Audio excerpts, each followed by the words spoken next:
नमस्कार बंधुरा आयुष थिंक फर बार्ड चैनेले तुम्हारे सबाई के स्वागत। आजकेर जे भिडियोटा तुम्हारे संगे आमी शेयर करब सेटा किन्तु खूबी इनफरमेटिव, तो आशा करब तोमरा भिडियोटा पुरो देखबे।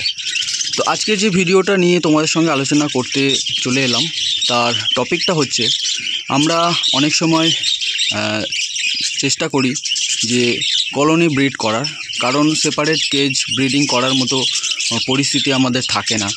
तो से क्षेत्रे कलोनी ब्रिड किन्तु सेपारेट केजेर थेके किन्तु अनेक अंशे किन्तु भालो, किन्तु ताछाड़ाओ देखा जाए जे कलोनी ब्रिड किन्तु अनेके सक्सेसफुल होते पारे ना। तो केन सक्सेसफुल होते पारे ना बा कोन कोन जिनिसटा करले तोमरा सक्सेसफुल होते पारबे एई कलोनी ब्रिडिंगे, तो आजके सेई विषयटा निये आमी आलोचना करब। तो चलो तोमरा भिडियोटा आमी शुरू करছি। तो प्रथम जे कारणटा आछे सेटा होच्छे कि कलोनी जे ब्रिड करी आमरा, कलोनी ब्रिडिंगेर क्षेत्रे कलोनिर जे मापटा सेटा किन्तु सठिक हवा दरकार। कारण बंधुरा अनेक समय किछु किछु बंधुरा तारा जे कलोनिटा बानाय तार जे मापटा थाके सेई मापटा किन्तु सठिक हय ना। तो सेई सठिक ना हওয়ার कारणे किन्तु पाखी किन्तु अनेक समय ठीकठाक मतो ब्रिडिंग करते पारे ना। कारणटा कि कारणटा देखा जाए जे किछु किछु बंधुरा आछे तारा खूब माने छोटो आकारेर जे एकटा कलोनी करे फेले एबं सेखाने हयतो देखा जाच्छे 2 থেকে 3 जोड़ा कि मैक्सिमाम 4 जोड़ा पाखी राखा सम्भव, सेखाने तारा 6 থেকে 7 जोड़ा 8 जोड़ा तारा पाखी रेखे दिच्छे।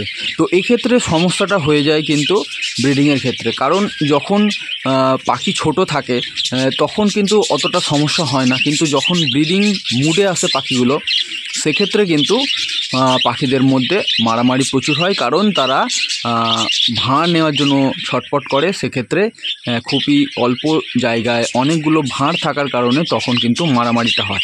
তো সেক্ষেত্রে সবথেকে যে উপায়টা যেটা আছে সেটা হচ্ছে কি পাখিদের ব্রিডিং ভালো নিতে গেলে কলোনিতে কলোনির মাপটা কিন্তু সঠিক হওয়া দরকার, এটা কিন্তু খুবই গুরুত্বপূর্ণ। এবারে তারপরের যে গুরুত্বপূর্ণ যে কারণটা আছে সেটা হচ্ছে কি পাখির বয়স ঠিকঠাকভাবে নির্বাচন।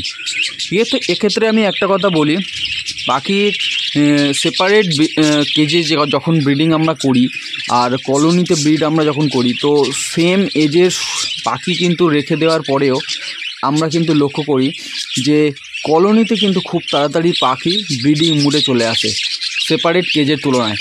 তো এক্ষেত্রে কিন্তু পাখিদের বয়সটা কিন্তু আমাদের ঠিকঠাকভাবে নির্বাচন করতে হবে, কারণ কলোনিতে তাড়াতাড়ি ব্রিডিং মুডে চলে আসে তবুও কিন্তু আমরা অনেক সময় পাখিদের থেকে ব্রিডিং কিন্তু সঠিকভাবে পাই না। তো এক্ষেত্রে আমাদের যেটা আমরা ভুল করে ফেলি অনেক সময়, অনেকে কি করে, অনেকে খুব তাড়াতাড়ি ব্রিডিং পাওয়ার জন্য তারা অ্যাডাল্ট পাখি নিয়ে আসে। তো এই অ্যাডাল্ট পাখি কিন্তু অনেক সময় কিন্তু সমস্যা সৃষ্টি করে, যেটা হচ্ছে কি ঠিকমতো আমাদের খাঁচায় নিয়ে আসার পরে ব্রিডিং করে না।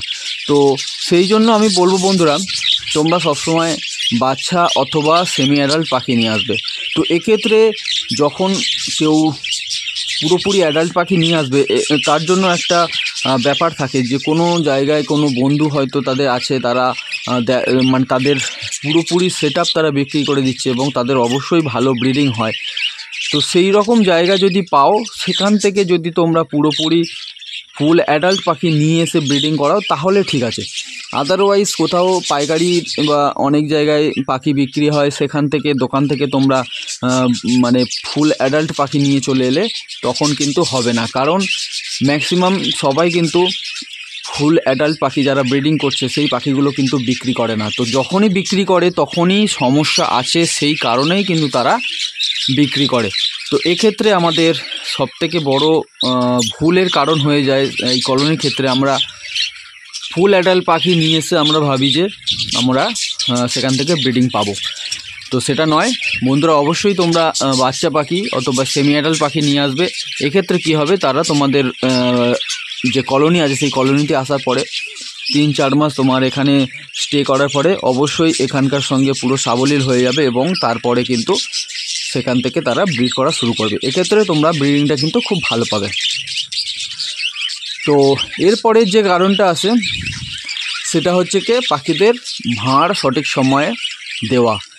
আমরা অনেক সময় ভুল করি, মানে ভাঁড় ঠিকঠাক টাইমে যথা সময়ে কিন্তু আমরা দিতে পারি না। তো এই ভাঁড় যথা সময়ে না দেওয়ার কারণে কিন্তু পাখি অনেক সময় ব্রিডিং সমস্যা হয় বলতে যখন পাখি ব্রিডিং মুডে চলে এসছে সেই সময়ে আমরা তাদেরকে ভাঁড় ঠিকমতো না দেওয়াতে কিন্তু তারা কিন্তু ব্রিডিংয়ে আসতে পারছে না। আর সবথেকে বড় ব্যাপার, পাখির মানে ভাঁড় অনেক সময় আমরা চেষ্টা করি যে যত কটা ভাঁড় আছে, এই পাখি জোড়া আছে সেই কটা ভাঁড় আমরা দিতে, কিন্তু সমস্যা এখানে হয়ে যায়। এই সামনের যে ভিডিওটা, এই পাখির যে জোড়াটা দেখতে পাচ্ছ, এটা কিন্তু একই ভাঁড়ে কিন্তু দুটো পাখি তারা কিন্তু নেবার জন্য চেষ্টা করছে, এতে কিন্তু মারামারি হয়। তো এই সমস্যাটা কিন্তু কলোনিতে হয়। কলোনিতে এই সমস্যাটা যাতে না হয় তার জন্য কিন্তু তোমাদের চেষ্টা করতে হবে একটু বেশি পরিমাণে ভাঁড় দিয়ে দেওয়া। 10টা জোড়া যদি তোমাদের কাছে থাকে তো সেক্ষেত্রে তোমাদের চেষ্টা করতে হবে 15 থেকে 16 জোড়া কিন্তু পাখির জন্য 15টা 16টা ভাঁড় কিন্তু দিয়ে দিতে হবে। তো এই জন্য কিন্তু অনেক সময় অনেকে মিস্টেক করে ফেলে, তারা যতটা জোড়া আছে সেই ততটা পরিমাণ পাখির ভাঁড় দিয়ে দেয়, তো সমস্যা ওইখানে হয়ে যায়। তো এর পরের যে কারণটা আছে সেটা হচ্ছে কি পাখির ভাঁড় যেটা আমরা দিচ্ছি সেটা ঠিকঠাক জায়গায় প্লেস করা। ঠিকঠাক জায়গায় প্লেস করা বলতে পাখি সবসময় ওপরের দিকে কিন্তু তারা ব্রিডিং করার জন্য কিন্তু সঠিক জায়গা বেছে নেয়, তো ভাঁড়টাও কিন্তু সেই ওপরের দিকেই লাগাতে হবে। কিন্তু আমরা কলোনিতে যখন ব্রিড করাই তখন অনেকগুলো ভাঁড় লাগানোর ফলে কিন্তু জায়গা ওপরে থাকে না বলে আমরা নিচের দিকে লাগাই। তো নিচের দিকে লাগালে কিন্তু সেখানে পাখি ঢুকবে না, ভাঁড়ে কিন্তু ঢুকবে না এবং সেখান থেকে কিন্তু তারা ব্রিড করবে না। তো সেই জন্য অবশ্যই সব সময়ের জন্য পাখি ওপরের দিকে, কলোনির ওপরের দিকে ভাঁড় লাগানো, যেরকমভাবে আমি কিন্তু ওপরের দিকে ভাঁড় লাগিয়ে দিয়েছি। এবং ভাঁড় একটা ভাঁড় থেকে আরেকটা ভাঁড়ের ডিস্টেন্স কিন্তু মিনিমাম 10 ইঞ্চ বা 1 ফুটের কাছাকাছি কিন্তু মেনটেন করতে হবে।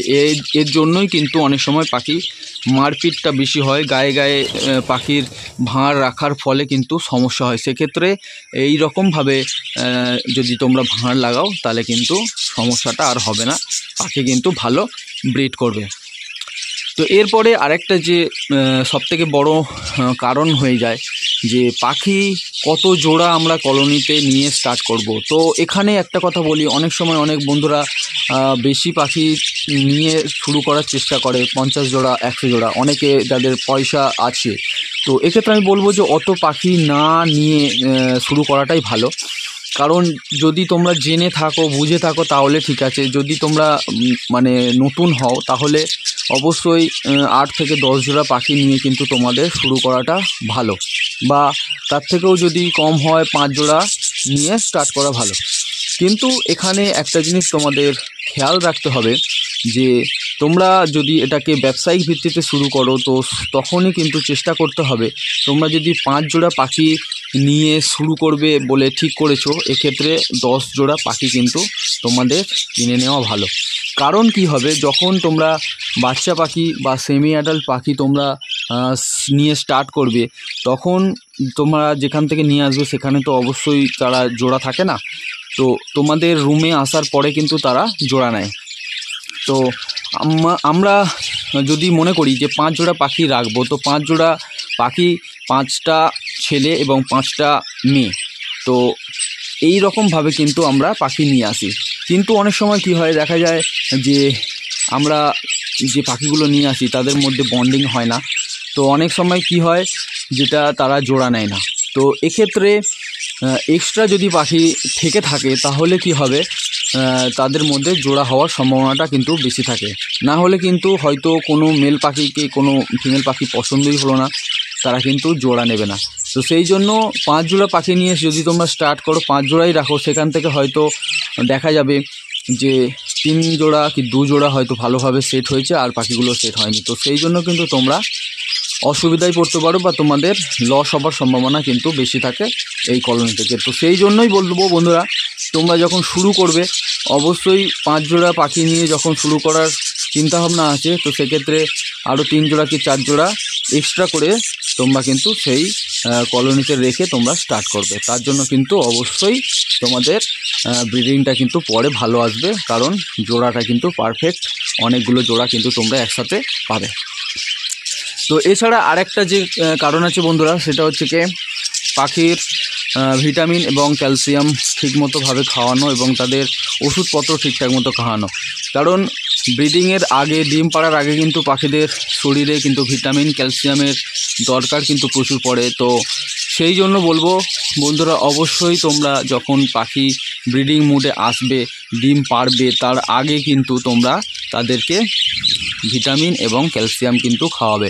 তো 15 দিন অন্তর পর মোটামুটি 2 দিনের জন্য ভিটামিন এবং 3 দিনের জন্য ক্যালসিয়াম তোমরা কিন্তু খাওয়াবে। তো তোমাদের হাতের কাছে যেরকমভাবে ভিটামিনগুলো পাও, তোমরা দোকান থেকে যে ভিটামিনগুলো কিনতে পাবে, যে কোনো রকমের মাল্টিভিটামিন এবং যে কোনো রকমের ক্যালসিয়াম তোমরা কিন্তু ইউজ করতে পারো।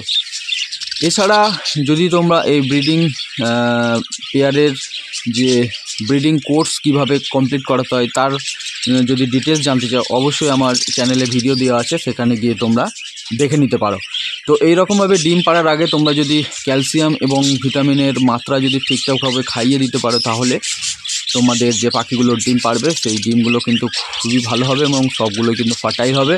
সেখান থেকে কিন্তু তোমাদের ডিম থেকে বাচ্চা ফোটার যে পরিমাণ সেটা কিন্তু অনেকটাই বেড়ে যাবে।